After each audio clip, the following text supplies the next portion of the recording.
오늘 말씀의 제목이 하나 되게 하신 것을 힘써 지키라인데, 요 제목이 설교의 요지입니다. 핵심인데, 그러니까 좋은 말씀의 의미가 뭔지를 여러분이 잘 이해하셨다면 설교 말씀을 잘 들은 거가 되겠습니다. 하나됨과 하나됨을 지키는 것은 다른 거예요. 그걸 먼저 구분을 하셔야 되는데, 하나 되는 것과 하나됨을 지키는 것의 차이점. 그러니까 하나 되는 것보다 하나됨을 지키는 게 훨씬 어렵습니다. 하나됨을 지키는 게 어려워요. 한번 예를 들어 본다 그러면, 부부는 결혼식을 하면 하나의 부부가 됩니다. 그런데 진짜 어려운 게 뭐냐면 그 하나됨을 지켜나가는 게 어려운 거예요.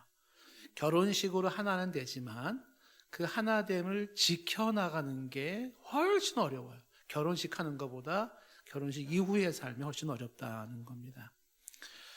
가족을 한번 예를 들어보면, 가족은 자연스럽게 가족이 묶어지죠. 엄마 아빠로 인해서 가족이 이루어집니다. 그런데 그 가족이 하나 된 가족으로 그 가족을 유지해 나가는 게 훨씬 어렵다는 겁니다. 하나됨을 지켜나간다는 게 어려워요. 교회의 성도가, 동산교회 한 성도가 되는 건 비교적 쉽습니다. 한 성도가 되는 것은. 그런데 한 성도로 지켜나가는 것이 어렵다는 거예요. 훨씬 어려워요. 그러니까 하나 되는 것보다 하나됨을 지켜나가는 게 훨씬 어렵다는 겁니다. 이 하나됨을 지켜나간다라고 하는 것이 단순히 들을 말씀이 아니라, 이것은 오늘날 크리스찬들에게 주어진 큰 숙제입니다. 큰 숙제예요. 하나됨을 지켜라, 이거죠. 근데 이것은 크리스찬에게만 국한된 이야기가 아니라 사회도 국가도 가정도 마찬가지예요. 하나됨을 지켜나가라라고 하는 것은 큰 과제입니다. 근데 이 큰 과제를 굳이 말하는 이유는 중요하면서도 어렵기 때문에 그렇습니다. 인류를 보면 인류는 반목과 분열의 역사예요. 끊임없이 갈등하고 끊임없이 대립하고 끊임없이 전쟁하는 역사입니다. 이건 나라만의 문제가 아니죠. 오늘날에 저기 미얀마에 유혈 사태가 일어나는 그런 나라만의 문제가 아니에요. 무슨 인종차별 문제, 그래서 특정한 나라만의 문제가 아닙니다. 이렇게 갈등하고 분열하고 대립하는 것은 사회도 마찬가지고 가정도 마찬가지고 개인도 마찬가지입니다. 계속 부딪히고 반목하고 갈등하고 전쟁하며 나갑니다. 성경의 역사를 봐도 성경의 역사는 반목과 분열의 역사임을 보게 됩니다. 가인과 아벨이 반목하죠. 사라와 하갈이 반목하죠. 야곱과 에서가 반목합니다. 요셉과 형들이 반목합니다. 한나와 브닌나가 반목합니다. 심지어 예수님의 제자들까지도 네가 크니 내가 크니 반목해요. 서로가 다투는 겁니다. 한국 사회를 보더라도 한국 사회는 유난히 당쟁이 많은 사회입니다. 싸움이 많아요.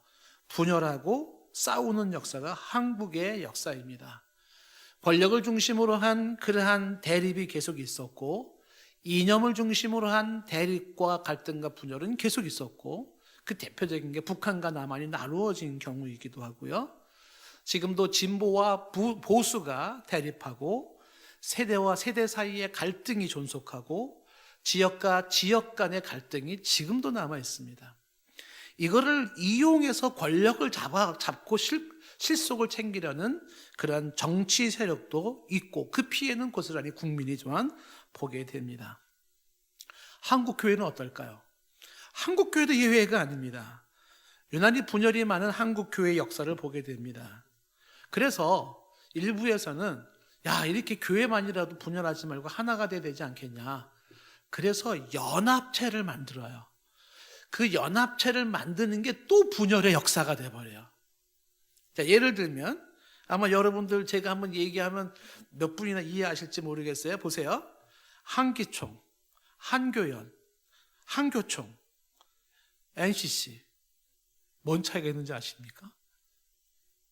한기총, 한국기독교총연합회, 한교연, 한국교회연합회, 한교총, 한국교회총연합회, NCC, 한국기독교교회협의. 다 그게 그거 같지 않나요? 저도 잘 모르겠어요. 연합한다고 모임을 만들고 자꾸 파만 나누어지는 거예요. 이렇게 우리 교단도 뭐 연합한다 그랬다가 몇 배로 나눠진 거 아닙니까? 예? 이 분열의 역사가 인간이 살고 있는 역사예요. 그래서 이 하나됨을 심써 지키라라고 하는 이 명제는 아주 중요한 의미를 담고 있는 겁니다. 고린도 교회를 보시면 고린도 교회도 이 분열 때문에 아주 몸살을 앓지 않습니까? 고린도전서 1장 10절 말씀에 보시면 형제들아 내가 우리 주 예수 그리스도의 이름으로 너희를 권하는데 너희가 같은 말을 좀 하고 같은 말 너희 가운데 뭐것이 없어요? 분쟁이 좀 없었으면 좋겠다. 같은 마음 한 마음이 되어서 같은 뜻으로 온전히 뭐하라? 합하라. 애절합니다.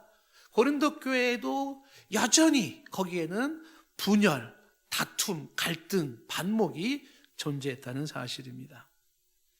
계속 이어지는 11절 말씀에 내가 듣지 않으니까 글로의 지편에 너희에게 대한 말을 들었는데 너희 가운데 분쟁이 있다는 말을 듣는다. 분쟁이 있다. 교회에 분쟁이 있다. 이 얘기를 들었다는 거예요. 어떤 분쟁이냐면 12절 말씀에 보니까는 사람들이 각각 파를 만들었어요. 나는 바울파, 나는 아볼로파, 나는 게바파, 나는 그리스도파 이렇게 막 나눠준 거예요. 예? 여기는 뭐 김지사파, 박집사파, 무슨 뭐 파, 무슨 파, 파가 막 나눠지는 거예요. 13절에 그리스도께서 어찌 나뉘었느냐? 바울이 너희를 위해 십자가에 못 박힌 거냐? 그러면서 왜 이렇게 자꾸 나누어져야 되고 왜 이렇게 분열되어져고 갈등해야만 되느냐? 그러지 말고 자꾸 좀 화합해라. 하나됨을 지켜라. 이게 고린도 교회를 향한 말씀이죠. 이게 고린도 교회만 끝나는 문제가 아니었어요. 빌립보 교회도 마찬가지입니다. 빌립보 교회도 여전히 이 문제가 있는 거예요. 빌립보서 2장 2절 말씀에 그래서 마음을 같이하여 같은 사랑을 가지고 뜻을 합하여 한 마음을 품어 이렇게 말하는 거죠. 마음을 좀 같이 해라. 사랑을 같이 해라. 뜻을 좀 합해라. 마음을 한 마음으로 좀 품어라. 그래서 3절에 무슨 일이든지 아무 일이든지 다툼으로 하지 말고 허용으로 하지 말고 오직 겸손한 마음으로 각각 자기보다 남을 낮게 여기고 4절에 자기의 일을 돌아볼 뿐 아니라 남의 일도 좀 돌아보라. 그래서 기쁨을 충만케 하라고 말을 합니다. 빌립보 교회도 숙제가 뭐예요? 하나됨을 심써 지켜야 하는 게 숙제로 남아있는 거예요. 고린도 교회도 마찬가지고 로마 교회도 마찬가지예요. 로마 교회도 보면은 로마서 14장 13절에 이런 말을 말하지 않습니까? 그런지 우리가 다시는 서로 비판하지 말고 도리어 부딪힐 것이나 거칠 것을 형제 앞에 두지 아니하도록 주의해라. 로마 교회도 부딪혀요. 근데 부딪히는 원인이 뭐냐면 먹는 문제 가지고 또 부딪힌 거예요. 먹는 거 가지고.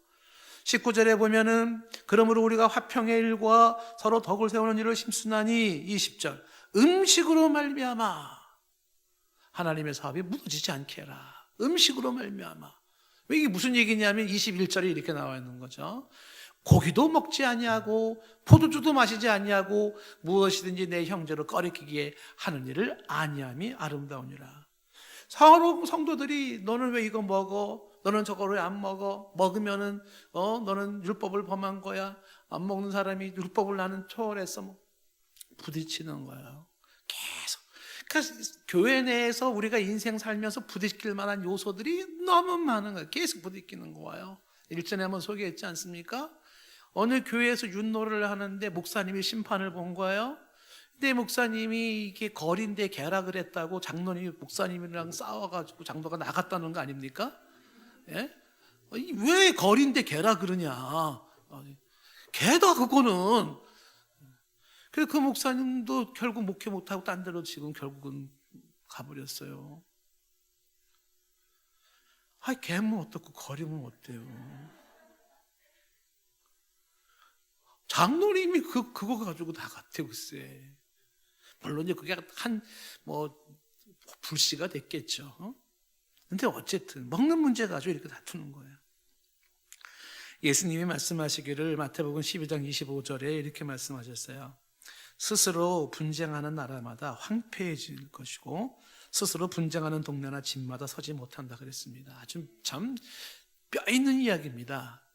하나의 공동체가 무너지는 건 외압에 의해서 무너지는 게 아니라 내분으로 무너져요. 집마다 서지 못해요. 이건 나라만의 문제가 아니라 동네만의 문제가 아니라 집도 그래요. 집이 무너지는 건 내분입니다. 식구끼리 형제끼리 싸우는 거예요. 그럼 서지 못한다는 거예요. 하나됨을 지키는 게 참 어려워요. 근데 이게 너무 중요한 문제입니다. 사도 바울도 갈라디아서 5장 15절 말씀에 말하기를 만일 서로 물고 먹으면 피차가 멸망해요. 서로 사랑하고 화목한 모습으로 추구해 나가야 될 문제지 물고 먹는 관계로 나가면 피차가 망한다라는 거예요. 그래서 오늘 말씀에 우리가 귀를 기울여야 되는 것이에요. 오늘 말씀의 3절 말씀 이렇게 말씀했어요. 다 같이 읽어봅시다. 시작. 평안에 매는 줄로 성령이 하나 되게 하신 것을 힘써 지키라. 성령이 하나 되게 하신 것 힘써 지키라. 오늘 이 4장 3절 말씀을 중심으로 세 가지의 역점, 포커스를 좀 잡을 수가 있는데, 하나는 하나 되게 하신 것, 이걸 먼저 생각을 해봐야 돼요. 하나 되게 하셨대요. 그러니까 이미 하나가 된 것이다라는 것을 말하고 있는 겁니다. 그 다음에 두 번째 봐야 되는 것은 그것을 힘써 지키라. 힘써 지키는 이 부분을 우리가 생각을 해봐야 됩니다. 세 번째 생각하는 것은 평안에 매는 줄로, 평안에 매는 줄로 하나됨을 힘써 지키라라고 하는 그 평안에 매는 줄을 생각을 해야 됩니다. 하나하나 한번 좀 생각을 해보겠습니다. 먼저 우리가 이미 하나가 됐다는 사실을 생각해 보려고 합니다. 이미 우리는 하나가 되어 있다는 사실이에요. 하나님께서 그리스도를 통해서 우리를 하나로 묶어 주셨어요. 너와 나의 막힌 담을 허신 예수 그리스도가 우리의 축이 되어주시고 중심이 되어주심으로 그분을 통하여 연결되어진 너와 나의 모습이에요. 그래서 이렇게 하나의 모습으로 연결이 된 겁니다. 이어지는 4절 말씀에 얘기합니다. 몸이 몇 개예요? 하나입니다. 성령은 몇 분이세요? 한 분이십니다. 이와 같이 너희가 부르심은 소망은 몇 개예요? 하나예요. 하나의 소망 안에서 부름을 받았죠. 하나하나 보십시오. 몸이 하나죠. 무슨 말인지 이해가 되시나요? 어떻게 몸이 하나가 됩니까? 우리 모두는 그리스도를 중심으로 연결된 하나의 몸이에요. 우리 모두는 각각의 지체라 그래요. 그 지체가 한 몸에 연결되어져 있으므로 한 몸이 되는 겁니다. 고린도전서 12장 12절 말씀이죠. 몸은 몇 개인데 하나인데 지체는 몇 개? 많아요. 그 몸은 하나인데 많은 지체가 있고 몸의 지체가 많으나 한 몸임과 같이 그리스도도 그러하다는 겁니다. 27절 말씀에 너희는 그리스도의 뭐예요? 몸입니다. 지체의 각 부분이죠. 우리 몸을 보면 몸에 지체가 많죠. 눈이 있고 코가 있고 귀가 있고 손이 있고 뭐 다양한 지체가 있지 않습니까? 그런 것처럼 예수 그리스도를 중심으로 너와 내는 각각의 지체가 따로따로가 아니라 하나의 몸에 붙어있는 한 몸이다람을 강조하고 있습니다. 이것을 에베소서 2장 21절에는 건물로 비유하면서 서로가 연결된 건물로 얘기하고 성전이 되어가는 것으로 설명하는 거죠. 다양한 요소들이 하나의 건물을 이루듯이 다양한 성도들이 하나의 교회를 이룬다라는 것을 몸으로 비유하고 성전으로 비유하는 겁니다. 그래서 22절 말씀에 말하기를 성령 안에서 하나님이 거하실 그런 처소로서 우리는 예수 안에 함께 지어져 가는 하나의 교회를 만들어가는 저와 여러분들입니다. 하나의 교회를 만들어가는 한 몸 예수 그리스도의 몸을 세우는 우리 모두는 하나라고 하는 것을 성경은 선포하고 있습니다. 이 사실에 눈이 빨리 떠지기를 바라요. 성도는 그리스도를 몸으로 연결된 지체들입니다. 그래서 하나의 몸을 이루고 하나의 성전을 이룬다는 것입니다. 자, 그 다음에 4장 4절에 몸이 하나고 성령도 한 분이라고 말씀했죠. 맞습니까? 그렇습니다. 성령도 한 분이에요. 내 안에 계신 성령님, 너 안에 계신 성령님이 같은 분입니다. 우리는 똑같은 성령을 모시고 있고 똑같은 성령의 역사를 받고 있습니다. 하나의 성령으로 묶어져 있는 우리는 하나인 것입니다. 소망도 하나라고 말씀하고 있지 않습니까? 여기 계신 여러분들의 진정한 크리스찬이라면 우리의 모든 소망은 같습니다. 하나의 소망이에요. 우리가 모두가 영원한 하나님의 나라를 바라보고 있고 아버지와 함께 영원히 함께 거하는 것이 소망입니다. 우리가 가는 길이 같아요. 가는 목적지가 같습니다. 우리는 거기서 영원히 함께 살 사람들입니다. 이게 우리가 하나임을 말씀하고 있는 거예요. 지금은 당장 주소가 다르고 하는 일들이 다를지 모르지만 궁극적으로 가는 길이 같고 가는 목적지가 같아서 같이 있을 사람들, 하나의 사람들인 것을 말씀합니다. 5절 말씀도 보세요. 주도 몇 분이세요? 한 분이에요. 믿음은요? 하나입니다. 세례는요? 하나예요. 우리 주 예수 그리스도를 믿는 저와 여러분 모두가 동일한 예수님을 믿고 동일한 그리스도를 믿어요. 한 분 예수님을 주님으로 믿습니다. 우리가 하나임을 말하고 있는 거죠. 우리는 믿음도 똑같습니다. 손 들고 신앙 고백할 때마다 우리는 동일한 하나의 믿음, 하나의 신앙 고백을 가진 자들입니다. 세례도 우리는 각각 다른 세례를 받은 것이 아니라 하나의 세례를 받았습니다. 동일한 죄사함을 받고 동일하게 거듭나고 동일하게 하나님의 자녀가 된 겁니다. 우리는 하나임을 강조하는 거죠. 에베소서 4장 이어지는 6절 말씀에 하나님도 한 분이시니, 하나님도 한 분이에요. 여기 계신 우리 모두는 다른 하나님을 섬기는 게 아닙니다. 한 분 하나님을 섬기는데 그 하나님이 만유의 아버지가 되세요. 우리 모두는 아버지가 같은 분입니다. 한 아버지 아래 우리는 한 가족으로 부름받은 자들입니다. 그 아버지가 누구냐? 만유의 아버지로서 만유에 계시고 만유를 통일하시고 만유 가운데 계시도다. 이 내용은 굉장히 신학적인 내용이기 때문에 제가 설명을 하지는 않겠어요. 만유 위에 계시고 이게 초월하신 분을 설명할 때 이것만 강조하면 이게 이제 이신론에 빠지는 거예요. 이신론. 그 다음에 만유 가운데 계시고 이것만 강조하면 범신론에 들어가죠. 그러니까 이제 우리가 가지고 있는 신론을 우리가 조직신학에 다 배웠잖아요. 그러니까 이게 설명은 많이 필요한 건데 자, 그런 설명 다 빼버리고 우리가 믿는 하나님이 한 분이시고 또 우리가 믿는 아버지는 한 분이십니다. 이 지금 만유에 계시고 만유를 통일하시고 만유 안에 계신다라는 건 로마서 11장 36절에서 한번 설명한 바가 있으니까 나중에 여러분들도 한번 참고하시면 좋겠습니다. 자, 지금 뭘 얘기하고 있는 거냐면 이미 우리는 하나가 된 사람들입니다. 그렇죠? 한번 옆 사람 슬쩍 쳐다보세요. 왠지 하나 같은 느낌이 듭니까? 아니면은 남남 같지 않아요? 왠지?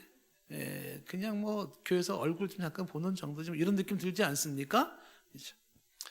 자, 지금 두 번째 우리가 봐야 될 게 뭐냐면 이 하나됨을 힘써 지키라는 거예요. 힘써 지켜라. 이 얘기가 이제 오늘 좀 강조해야 될 부분입니다. 하나됨을 파괴하는 주범을 생각해 보면 그 하나됨을 지키는 방법이 어떤 것인지 생각해 볼 수가 있어요. 보통 이 하나됨을 파괴시키는 주범 첫 번째가 뭐냐 하면 지체의식의 결여입니다. 지체의식이 없는 거예요. 지체의식이. 다시 말하면 하나됨을 힘써 지키는 방법이 뭐냐 하면 지체의식을 회복해야 되는 겁니다. 이거는요 보통 사람들에게는 굉장히 약점으로 남아있는 모습들이에요. 이 지체의식을 동일한 개념으로 다른 표현으로 말한다 그러면 그건 공동체의식이라 말할 수 있고 형제의식, 가족의식 이렇게 말할 수도 있어요. 너와 나는 남남이 아니라는 생각을 가지라는 거예요. 따로따로 별개의 존재가 아니라 우리는 하나의 형제다. 우리는 하나의 가족이다. 우리는 하나의 공동체를 이루고 있다라는 이 사고의식이 살아나야 된다는 거예요. 이 사고의식이 살아나야지만이 하나됨을 힘써 지킬 수가 있어요. 그 지체의식을 가지지 못하면 하나됨을 지키기가 어렵습니다. 우리 가족을 한번 생각해 보면 여러분 가족 있죠? 한 지붕 아래서 한 부모님 아래 가족이 있어요. 가족이 4명일 수도 있고 5명일 수도 있고 많이 있습니다. 근데 한 식구라도 식구 중에 유난히 마음에 들지 않는 사람이 있을 수 있다는 거예요. 그럼 어떻게 해요? 나는 우리 가족 중에 그분하고 엮이고 싶지 않아. 나는 정말 따로 그냥 이렇게 지내고 싶어. 이런 분들이 계세요. 그런 생각이 들 수 있겠죠. 그런데 그렇다고 해서 가족이 아닙니까? 그렇다고 해서 형제가 아닙니까? 그럼에도 불구하고 내 가족이고 내 형제고 내 식구예요. 그 내 가족, 내 형제, 내 식구라는 생각을 갖는 게 지체의식이고 형제의식이고 가족의식이고 공동체의식인 거예요. 이게 살아있어야 된다는 거예요. 늘 내 마음에 맞는 사람만 모아가지고 하나의 공동체를 만들 수 있는 게 아닙니다. 예전에 제가 초록물고기 영화를 한번 소개한 바가 있었는데 요즘은 뭐 그런 그 영화보다도 더 좋은 영화가 너무 많이 나와 있어서 근데 저는 예전에 그 영화가 너무 참 강렬한 인상을 좀 받았어요. 근데 그 영화 중에 이런 장면이 나온단 말이에요. 홀로 어머니를 두고 있는 이 가족 형제들이 있는데 큰 형은 경찰인데 알코올 중독자예요. 둘째 형은 트럭에다가 계란을 싣고 다니는 계란 장수입니다. 셋째 형은 뇌성마비 장애인이에요. 가끔 경련을 일으키고 발작을 일으켜요. 막내 여동생은 다방 여종업원이에요. 엄마는 파출부로 일을 하고 있습니다. 막내가 한석규 씨가 막내로 나왔는데 이 사람이 군대를 제대를 했는데도 뭐 딱히 뭐가 기술이 없어가지고 백수로 있는 상태입니다. 근데 이런 집안에 제일 불만이 많은 게 큰 형이었어요. 경찰을 하고 있는. 이 큰 형은요, 집이 마음에 안 들어요. 변변한 동생 하나 없는 게 늘 불만인 겁니다. 그래서 술을 자꾸 먹어요. 어느 날 어머니 생신이라고 식구들이 한번 밖에 나가서 도시락 좀 먹자고 그리고 자리를 마련했는데 거기서도 또 그 큰 형이 술을 먹는 거예요. 형은 괴롭죠. 그러니까 부인이 있다가 여기까지 나가서 또 술을 찾고 술 먹냐 그래가지고 부부싸움이 생겼어요. 그 부부싸움을 보고 있다가 결혼 장수하고 있는 그 동생이 여기까지 나와가 또 싸우냐 그래가지고 또 형의 동생이 덤비니 어쩌네 가족끼리 싸움이 벌어진 거예요. 어머니 모시고 야외 나가가지고 그래서 막 그 난장판이 되는 그런 험악한 분위기에 또 이 셋째 형이 쓰러져가지고 또 발작을 일으키고 막 어수선한 그런 분위기가 되는 거죠. 그 막내의 소박한 하나의 꿈이 뭐냐면 미우나 고우나 온 식구가 함께 모여서 조그만 식당 하나 운영하는 게 꿈이에요.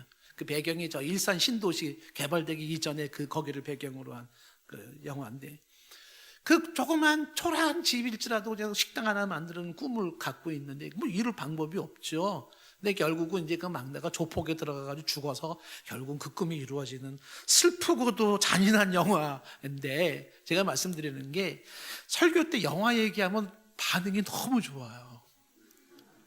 설교할 때보다 훨씬 집중력이 설교를 하지 말고 영화를 이렇게 좀 얘기할 것 같아요. 그 영화에 나와 있는 큰 형처럼 식구들이 마음에 안 든다고 해서 그 식구가 내 식구가 아닌 게 아니에요. 나는 왜 이런 가족들을 만나가지고 라고 한다고 해서 그 가족이 내 가족이 아닌 게 아닌 거죠. 그 식구, 그 가족은 내가 품지 않으면 품을 사람이 없는 거죠. 이게 지체의식이죠. 이게 형제의식이고 이게 가족의식이고 공동체의식인데 이게 살아나야 된다는 거예요. 피하고 도망가려는 생각이 아니라 하나됨을 힘써 지킨다는 것은 이 지체의식에 살아나는 거예요. 고린도전서 12장 15절에 똑부러지게 말하지 않습니까? 만일 발이 이르되 나는 손이 아니니 몸에 붙지 아니하였다 할지라도 이로써 몸에 붙지 아니한 것이 아니다. 그러니까 발이 손이랑 친하지 않은 것 같아요. 발은 손이 싫었던 거예요. 나 손이 있는 저기에 나는 같이 있고 싶지, 묶이고 싶지 않아. 이렇게 거죠. 그렇다고 해서 그 발이 그 몸에 떨어지는 겁니까? 아닌 거예요. 나는 이런 사람들하고 묶이고 싶지 않아. 이게 한 가족이라는 게 싫어. 나는 이런 공동체에 하나가 있다는 게 싫어. 그렇다고 해서 남이 아니라는 거예요. 이미 하나님이 하나 되게 만들어 놓았는데 이어전의 16절 말씀에 귀가 이르되 나는 눈이 아니니까 몸에 붙지 아니하였다 할지라도 이로써 몸에 붙지 아니한 것이 아닙니다. 17절에 만일 온몸이 눈이면 듣는 곳이 어디고 온몸이 듣는 곳이면 냄새 맡는 곳이 어디겠어요. 8절 말씀이 이게 중요하잖아요. 하나님이 그 원하시는 대로 지체를 각각 두신 거예요. 여러분들의 가족을 여러분들이 만든 게 아니라 하나님이 각각의 그 가족을 만나게 하신 거예요. 하나님이 성도로 묶어주시고 하나님이 대한민국 국민으로 묶어주신 것이고 하나님이 그렇게 묶어주신 거예요. 그런데 마음에 안 드는 사람이 있어요. 그때 필요한 게 뭐예요? 지체의식, 형제의식, 가족의식, 공동체의식이에요.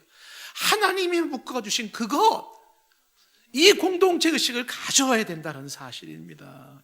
이게 하나됨을 심써 지키는 길이고 하나님이 바라시는 것이고 마땅히 우리가 배워야 할 것들입니다.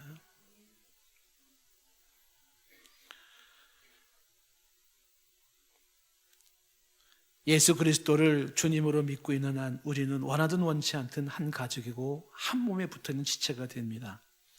지체의 의식을 회복하기를 바랍니다. 형제 의식이 살아나기를 원합니다. 공동체 의식이 자라나기를 원합니다. 확대해서 얘기하면 오늘날 사회 문제 있잖아요. 이 사회 문제도 공동체 의식의 결여예요. 그러니까 왜 사기가 생기고 왜 폭력이 생기고 왜 폭행이 생기고 왜 이런 사회 문제가 생깁니까? 내 형제, 내 지체, 내 이웃, 내 가족, 공동체의식, 지체의식이 없기 때문에 그러는 거예요. 그러니까 남이라고 생각하니까 함부로 막 하는 행동이 나오는 겁니다. 인생을 살면 우리가 나중에 인생을 끝내고 저 하늘나라로 갈 때쯤 되면은 아마 모든 분들이 이구동성으로 살아온 지난날을 돌아보면서 한 가지 남는 게 뭐냐면 추억일 거예요. 추억. 같이 했던 추억입니다. 이거 하나 남는 거예요. 너와 내가 같이 했던, 함께 했던 그 시간의 아름다움이 그것만이 행복으로 남게 되는 게 인생입니다. 같이 밥 먹고, 같이 커피 마시고, 같이 웃고, 같이 운동하고, 같이 여행하고, 같이 찬양하고, 같이 기도하고, 같이 예배드리고, 같이 봉사했었던, 같이 했던 너와 나의 시간들이 이게 인생에 남는 거예요. 공동체의식, 지체의식, 형제의식에 살아나기를 축복합니다. 공동체의 일을 나의 일로 여기고 아낌없이 협조하고 함께하는 자들이 되기를 바랍니다. 하나님을 파괴하는 주범이 지체의식의 결여라면 하나님을 힘써 지키는 길은 지체의식을 살리는 겁니다. 다시 한번 두 손을 높여들고 축복하고 싶어요. 우리 가운데 지체의식이 살아나게 하여 주시옵소서. 형제의식이 살아나게 하여 주시옵소서. 공동체의식이 살아나게 하여 주시옵소서. 왜 이걸 제가 강조하냐면 이런 것들은요 교육이나 훈련을 받지 않으면 이런 생각 갖기가 쉽지 않기 때문에 그래요.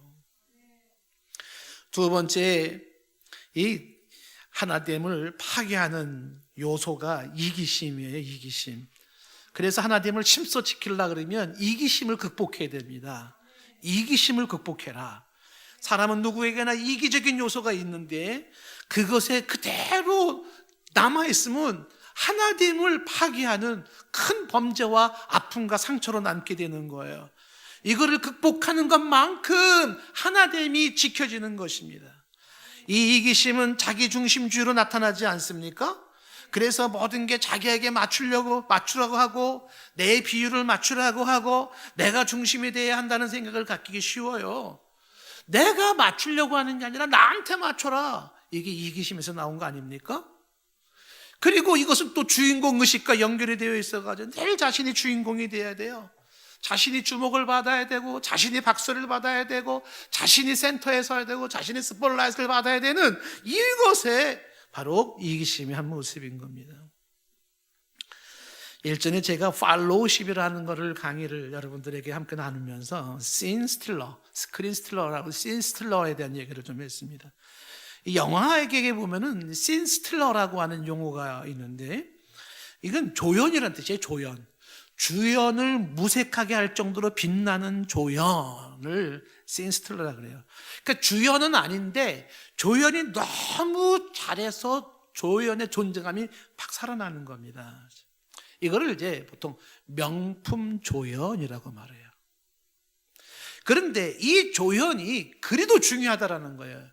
주인공이 중요한 게 아니라 조연이 그리도 중요하더라. 왜? 조연이 주인공을 주인공으로서 띄워주고 살려주는 역할을 하는 거예요. 훌륭한 사람은 주인공으로서가 아니라 주인공을 주인공 되게 만들어주는 조연입니다. 조연은요, 악역을 맡고 그리고 아주 못된 역할을 하고 그리고 사라지는 게 조연이에요. 그리고 주인공만 막 띄워주는 겁니다. 이 씬스틸러라는 용어에서 강조하는 것은 오늘날 우리가 영화를 볼 때 누구를 주목하는가? 이 명품 조연, 빛나는 조연을 주목해야 된다는 것을 두누이 얘기하는 겁니다. 조연의 훌륭함, 조연의 위대함을 말하는 겁니다. 축구도 골을 넣은 사람이 훌륭하지만 골을 넣도록 어시스트 해준 사람이 훌륭해서 손흥민 선수가 어시스트를 몇 번 했다 뭐 이렇게 나오지 않습니까? 그 골을 넣을 수 있도록 도와주는 게 중요해요. 리더십 책을 보면 팔로우십이라는 것이 강조되고 있어요. 팔로우십은 잘 따라주고 잘 협조해주는 자를 말하는 거예요. 오늘날의 리더가 누구냐보다 오늘날의 팔로우가 누구냐, 따라가는 사람이 누구냐가 중요한데, 이 팔로우십이 좋은 사람일수록 훌륭한 리더가 되더라는 연구 보고도 있습니다. 저와 여러분들은 명품 조연자가 되기를 원합니다. 좋은 팔로우가 되어주시기를 바랍니다. 이기심에 사로잡혀가지고서 늘 주인공 의식에 사로잡히지 마시고 도와주고 협력해주면서 띄워주면서 그러면서 나아갈 줄 아는 그러한 조연의 소중함을 생각해야 됩니다. 사람들이 나에게 맞춰주기를 기대하기보다 내가 사람들에게 맞추려고 하는 자세를 말합니다. 섬김을 받으려 하기보다는 섬기려 하는 자세를 말하는 것이고, 도움을 받으려 하기보다는 도우려는 자세를 말하는 겁니다. 위대하고도 멋있는 그 하나님을 지켜나가는 이 멋진 모습은 바로 이와 같은 이기심을 극복한 이타성이에요. 누군가가 밥상을 차려주기를 기대하는 게 아니라 내가 밥상을 차리려고 하는 자세를 말합니다. 누군가가 쓰레기를 치워주기를 기다리는 게 아니라 내가 쓰레기를 치우겠다라고 하는 생각을 갖는 거예요. 저는 정말 멋있는 사람을 이런 사람이라고 봅니다. 망가진 의자가 앞에 있는데 그 망가진 의자를 누가 고칠 것을 기다리고 있는 그런 사람이 아니라 저 앞에 있는 망가진 의자를 내가 고쳐서 누군가로 앉게 하는 사람이 저는 정말 멋있는 사람이라고 생각해요. 내가 땀을 흘리고 내가 기름칠을 하고 내가 수고해서 저 망가진 의자를 내가 고쳐서 누군가를 앉게 해주는 거죠. 사람들은 숟가락 들고 차려진 밥상을 찾아다니기 쉬운 본성을 가지고 있다고 말씀했지 않습니까? 그거 버려야 돼요. 우리 가운데 하나됨을 힘써 지켜야 되는 큰 과제가 있는데, 이 하나됨을 힘써 지키려고 그러면 이기심을 버려야 됩니다. 우리가 평생 완전히 버리지는 못하지만, 그러나 이기심을 버린 것만큼 우리의 공동체는 쓸 것이고, 버리지 못하는 만큼 우리는 삐걱거림 속에 고통하고 힘들어하게 될 거예요. 하나됨을 힘써 지켜라. 어떻게 해요? 이기심을 버리면서, 이타적으로 섬기면서, 봉사하면서, 자기중심적이게 아니고 주인공의식을 버리고 나아가는 겁니다. 하나 더 얘기한다 그러면은 이 하나됨을 파괴하는 요소 중에 하나가 뭐냐면 미숙함입니다. 다시 말하면 이 하나됨을 잘 지키려고 그러면 미숙함을 벗어버리는 훈련을 자꾸 해야 돼요. 자꾸 성숙해져야 돼요. 이것도 끝은 없어요. 하지만 성숙함의 정도의 차이가 있고 미숙함의 정도의 차이가 있는데, 미숙할수록 그 공동체는 어떻게 됩니까? 하나됨은 깨지고 반목하고 갈등하고 힘들어지는 거예요. 망하는 겁니다. 그러나 미숙함을 벗어버리고 성숙할수록 그 공동체는 건실히 서가고 아름다워지는 것입니다. 언어의 미숙함이 있어서 공동체에 상처 주는 그런 수도 없는 말들을 하고 있지 않을까요? 격려하는 말보다 절망케 하는 말을 주고 위로하는 말보다 상처 주는 말을 하는 이 미숙함이 있지 않을까요? 감정적으로 미숙하고 사랑하는 법이 미숙하고 인격이 미숙함이 있지 않습니까? 제가 여러분에게 말씀드리는 건 뭐냐면 이 미숙함은 누구에게나 있는데 미숙함을 벗어나려는 자세, 태도를 말하고 싶은 거예요. 아무리 몸부림쳐도 우리는 완벽하게 성숙한 사람은 안 될 거예요. 하지만 이 미숙함, 이 모습으로 남으면 안 되지. 그래도 조금은 나아져야지 라는 자세를 저는 말씀하고 싶은 거예요. 제가 왜 이거를 목소리를 높이고 있냐면 삶의 자세의 이 문제가 제가 목회하면서 아주 부딪히는 심각한 문제이기 때문에 그래요. 자세가 안 바뀌면 아무것도 안 돼요. 뭔가 들으려고 하고 뭔가 반성하려고 하고 뭔가 발전하려고 하는 그런 삶의 자세가 있을 때 그때 교훈이 되고 진리가 되고 성장하는 뭔가가 나오지 않겠습니까? 자세가 안 돼 있으면요 꽝이에요. 이스라엘 백성들이 애굽에서 나올 때 진짜 힘든 게 뭐냐면 이집트를 나오고 홍해바다를 건너는 게 힘든 게 아니에요. 정말 힘든 거는요 그들 머릿속에 박혀있는 노예근성이에요. 자기 머릿속에 박혀있는 이 패배근성입니다. 이 노예근성과 패배근성 이거를 탈출을 못하는 거예요. 이것 때문에 그들은 광야에서 지질이 고생을 하는 거예요. 예. 좀 심하게 표현을 하면요 거지근성을 못 버리는 거예요. 거지근성 버려야 돼요. 그래야 뭔가가 발전적인 게 나오는 거예요. 삶의 자세에서 나 이런 좋지 못한 근성이 있다, 나 이런 게 있고 내가 벗어야지, 이런 마음만 가지면 얼마든지 발전할 수 있단 말이에요. 근데 마음을 안 가져요. 그래서 발전이 일어나지 않는 거예요. 기가 막히지 않겠습니까? 미숙함이 익숙해졌어요. 그 패배 근성이 빠져 있어요. 학생들한테 뭔가 좋은 거 주고 싶고 막 이것도 저것도 밥상을 차려주고 막 이 사람 만나게 해줘도 자세가 안 돼 있으면 그까지 진주성찬 무슨 의미가 있어요? 야, 이 음식은 산삼으로 만들었어. 이거 먹으면 영양가가 얼마나 좋은지 몰라. 안 먹는데 무슨 의미가 있어요? 본인이 나 병들었지, 맞아, 나 먹고 좀 건강해져야 되지, 그래 맞아, 이런 마음이라도 있다면 그러면 그래도 좀 먹게 되지 않겠습니까? 지금 몸에 병이 나가지고 쭈글쭈글해지고 있으면서도 이거 벗어나야지, 이거 이제 극복해야지, 왜 이 생각을 안 갖냐는 거예요. 제가 지금 너무 흥분하고 있나요? 왜 그 생각을 안 가져요? 가져가려는 겁니다. 벗어나야지, 성장해야지, 나아가야지. 성숙한 인품을 지금 말씀드리는 게 아니라 기본적인 그런 삶의 자세, 미숙함을 벗어버리고 조금이라도 나아지는 모습으로 나아가려고 하는 그런 자세가 우리 가운데 살아있기를 축복합니다.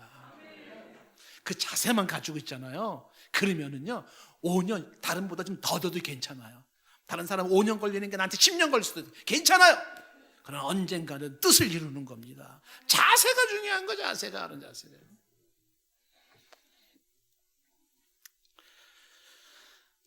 패배 의식에 사로잡히지 않기를 바라고, 그 노예 근성에 사로잡혀서 주저앉지 않기를 바랍니다. 이 미숙함에서 벗어나야지만이 벗어나는 것만큼 하나됨을 힘써 지키고 못 벗어나면은 힘들어지는 거죠. 자, 인격이라고 하는 이 성숙함을 2절 말씀에서 이렇게 단도직입적으로 얘기를 하는 거잖아요. 겸손과 온유와 오래 참과 그리고 사랑 안에서의 용납이라고 말을 하고 있어요. 이런 부분들을 키워야 되는 거예요. 더 겸손해져야 되고 남을 나보다 낮게 여기고 더 온유해져야 되는 거예요. 온유, 공부를 많이 해야 될 부분입니다. 많이 강조하지만 이 온유함이라는 게 나약함을 말하는 것도 아니고 온유함은 무능함을 말하는 게 아니에요. 온유라고 하는 건 절제된 힘이라고 말했잖아요. 길들여진 야생마예요. 힘이 있는데 통제가 되어 있는 게 온유함이에요. 부드러운 카리스마, 부드럽지만 강함이 그 여기 있는 거죠. 실력은 높게, 자세는 낮게, 이런 모습으로 가지고 있는 이 온유함, 부드러움을 잃지 않는 게, 친절함을 잃지 않는 거지. 이게 인격이고 이게 성장시켜야 될 우리들의 모습인 것입니다. 인내는 참아야 하는 것인데 하나의 공동체를 유지하기 위해서 참아야 할 게 얼마나 많은지 모릅니다. 참아야 되고 또 참아야 되고, 그 다음에 사랑으로 용납하라고 말하지 않습니까? 참 힘든 일입니다. 참 힘들어요. 여러분의 마음에 안 드는 사람, 아니 실망시키는 사람, 아니 나에게 피해를 준 사람을, 그 사람을 받아주는 것만큼 힘든 게 어디 있어요? 누군가를 받아주는 건 무지 힘든 일이에요. 근데 그렇게 해야 된다라는 거예요. 그게 성숙함을 말하는 거라고 말을 하고 있습니다. 가끔은 가시나무 새가 연상이 되어져요. 삐죽 나온 가시를 향해 달려가서 자기 심장을 받고 심장이 파열하면서 난생 처음 아름다운 노래를 한다는 거 아닙니까? 누군가를 품어주고 받아준다는 건요, 가시에다가 심장을 박는 것 같을지도 몰라요. 통증이죠. 그렇게 내가 죽는 것일 수도 있어요. 그러나 이 성장하는 성숙이라고 하는 이 개념 속에서, 인격의 성숙이라는 것에서 오늘 말씀이 말씀하고 있는 게 뭐냐면 사랑으로 용납하라, 받아주라는 겁니다. 받아주라. 로마서 14장 1절 말씀에 믿음이 연약한 자를 너희가 받되 그의 의견을 비판하지 마라. 2절에 어떤 사람은 모든 것을 먹을 만한 믿음이 있고 믿음이 연약한 자는 채소만 먹는다. 3절에 먹는 자는 먹지 않는 자를 업신여기지 말고 먹지 않는 자는 먹는 자를 비판하지 말라. 이는 하나님이 그들을 다 받으셨어요. 로마서 15장 7절 말씀에 그러므로 그리스도께서 우리를 받아 하나님께 영광을 돌림같이 너희도 서로 받으라. 여러분 한번 신뢰가 안 된다면 이렇게 좀 손을 얹고 자신을 위해서 기도해 보세요. 주여, 따라 하든지 말든지, 주여, 그릇이 커지게 하옵소서. 요만한 간장종지 같은 사람 인간 되지 말게 하시고 태평양같이 크셔서 다양함을 품을 수 있는 주여, 큰 그릇이 되게 하여 주시옵소서. 이 품는 거는요, 요만한 그릇에는 품을 게 없어요. 태평양같이 크면 클수록 거기에는 다양한 물고기들이 있는 것처럼 말이죠. 저도 저를 향해서 축복하고 싶어요. 주여, 큰 그릇이 되게 하여 주십시오. 주여, 그냥 크게 다 품을 수 있게 해주시고, 그 뒤에서 나한테 안 좋은 말 한 사람 다 용서할 수 있도록, 그 인간 왜 그런 말 했지? 맨날 곱씹고 있고 말이지, 그냥 밥 먹다가도 그때 그 인간 왜 그랬을까? 이 생각에 하고 있는 그런 인간이 아니라, 아이고, 우리 아멘 누가 해주셨어요? 감사합니다. 이게 정말 우리가 숙제예요, 숙제. 네, 4장 3절 말씀에 평안에 매는 줄로라고 하니 평안에 매는 줄이 지금 얘기했던 내용들이에요. 덕스러움과 은혜로움입니다. 피스, 평화로. 트러블 메이커가 되지 말고 피스 메이커가 되라는 이야기죠. 자, 여러분 4장 1절 말씀 보실까요? 여기 이렇게 돼 있잖아요. 주 안에서 갇힌 내가 너희를 권하는데 너희가 부르심을 받은 일에 합당하게 행하라 그랬어요. 부름받은 자들의 합당한 생활이 뭐냐 하면 오늘 설교 제목입니다. 하나 되게 하신 것을 힘써 지키는 거예요. 부르심을 받은 저와 여러분들이 하나님의 자녀로서 합당한 생활이 뭔가? 하나님이 하나 되게 하신 것을 힘써 지키는 것인 줄로 믿습니다. 우리가 하나님을 힘써 지키면 하늘의 아버지가 기뻐하세요. 자녀가 화목할 때 아버지가 기뻐하는 것처럼 우리가 하나된 모습을 힘써 지킨다면 내 하늘의 아버지께서 기뻐하시고, 우리가 하나님을 힘써 지킨다면 내 주 예수 그리스도가 세상 속에 존귀케 되어져요. 세상 사람들이 그리스도를 믿기 시작할 거예요. 성도의 하나됨 때문에 그리스도는 존귀되어지고, 우리가 하나님을 힘써 지키면 우리는 세상의 유혹이나 도전을 넉넉하게 이길 수 있을 것입니다. 우리가 하나님을 힘써 지키면 우리는 결코 쉽게 쓰러지지 아니한 강한 자가 되는 거예요. 혼자는 약할지 모르지만 함께는 우리는 강해지는 것입니다. 그러므로 우리의 강함은 하나님에서 나오는 것입니다. 그런데 무엇이 우리 하나님을 파괴하고 있습니까? 거기에 빠지면 안 되는 거예요. 앞에 얘기했던 것처럼 우리를 파괴시키고 공동체를 파괴시키는 것은 외부의 공격과 압력이 아닙니다. 내분이에요, 내분. 가정이 파괴되는 것은 식구들끼리의 내분이고, 교회가 파괴되는 것은 교회 식구들끼리의 내분이에요. 나라가 망하는 것은 국민들끼리의 내분인 것일 거예요. 내분이 망하게 만드는 거예요. 분열이 망하게 만드는 것입니다. 그럼에도 불구하고 우리는 내분을 갖기 쉽고 갈등하기 쉬운 요소를 가지고 살아가고 있어요. 이런 우리의 실정을 생각한다면 오늘 말씀에 하나됨을 심써 지키라는 말씀이 더욱 무겁게 중요하게 와 닿습니다. 유난히 분열하기 쉬운 우리의 본성일진데 오늘 말씀을 기억하면서 주여 우리가 이 하나됨을 좀 더 정신을 차리고 지켜야겠습니다. 지체의식을 회복시켜 주시옵소서. 주여 형제의식이 살아나기를 원합니다. 가족의식이 살아나게 하여 주시고 공동체의식이 살아나게 하여 주시옵소서. 이기심을 벗어버리고 이타성이 살아나게 하시고 자기중심적인 아니라 주인공의식이 아니라 빛나는 조연, 명품 조연을 사모하게 하여 주시옵소서. 명품 조연을 꿈꾸고 있는 저에게 저는 우리가 명품 조연이 되기를 원합니다. 섬기려 하고 도우려 하고 수고하려 하고 망가진 의자를 내가 고치겠다, 밥상은 내가 차리겠다, 이런 생각을 갖는 거죠. 그리고 미숙한 모습들은 반성하면서 자꾸자꾸 벗어버리고 성숙을 추구해 나가는 가운데 좀 더 겸손해지고 좀 더 온유해지고 좀 더 인내심으로 참음으로 그렇게 나아가면서 용납하고 받아주는 가운데 아버지가 기뻐하시고 그리스도가 존귀케 되어지고 우리는 강한 자가 되어지고 세상을 이기는 자, 사탄은 패배로 몰아넣는 이 역사가 있기를 바라요. 힘써 하나됨을 지켜라. 찬양하십시다.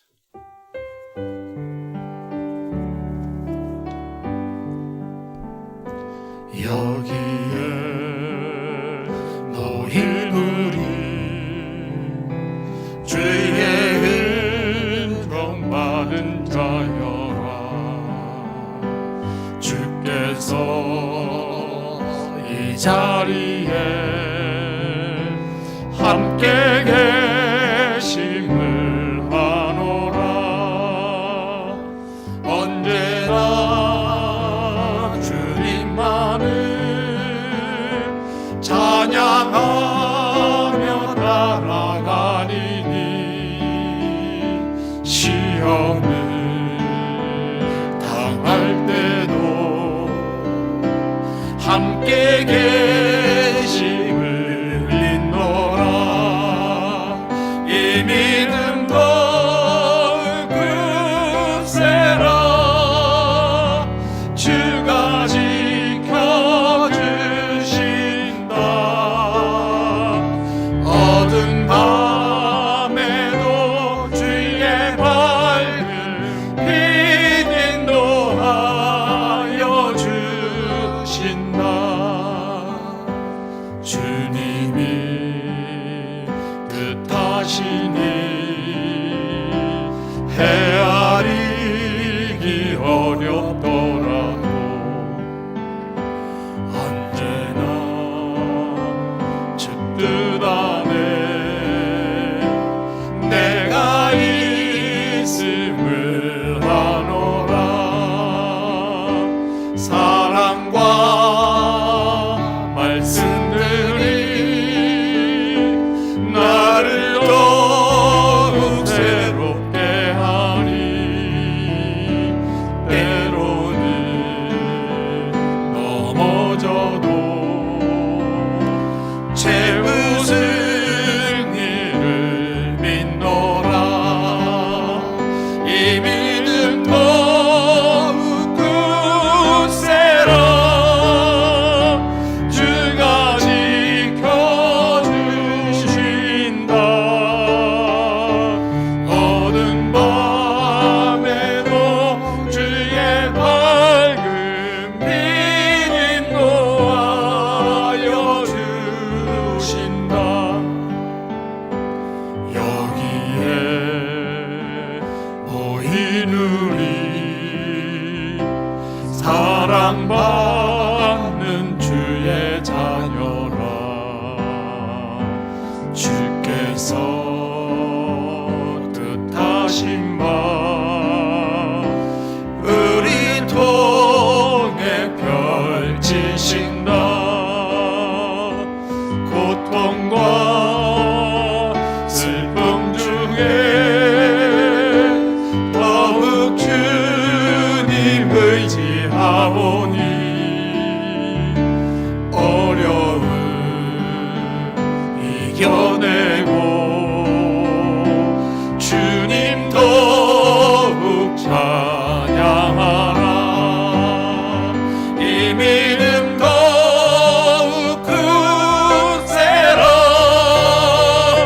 주가 지켜주신다. 어두운 밤에도 주의 밝은 빛 인도하여 주신다. 하나님, 우리 가운데 지체의식이 살아나게 하옵소서. 형제의식, 가족의식이 회복되게 하옵소서. 공동체의식이 살아나게 하옵소서. 이기심을 벗어버리고 자기중심주의와 주인공의식에 사로잡히지 않게 하여 주셔서 빛나는 조연, 명품 조연이 되게 하옵소서. 망가진 의자를 내가 고쳐서 사람들을 앉게 하겠다는 자세를 갖게 하옵소서. 미숙함이 보일 때 반성하고 회개하고 다짐하며 성숙함을 향해 추구하는 심령 되게 하사 더 겸손해지게 하시고 더 온유해지게 하시고 더 인내하게 하시고 더 용납하게 도와주시옵소서. 하나됨을 힘써 지키는 우리 모두가 되기를 원합니다. 예수님의 이름으로 기도드리옵나이다.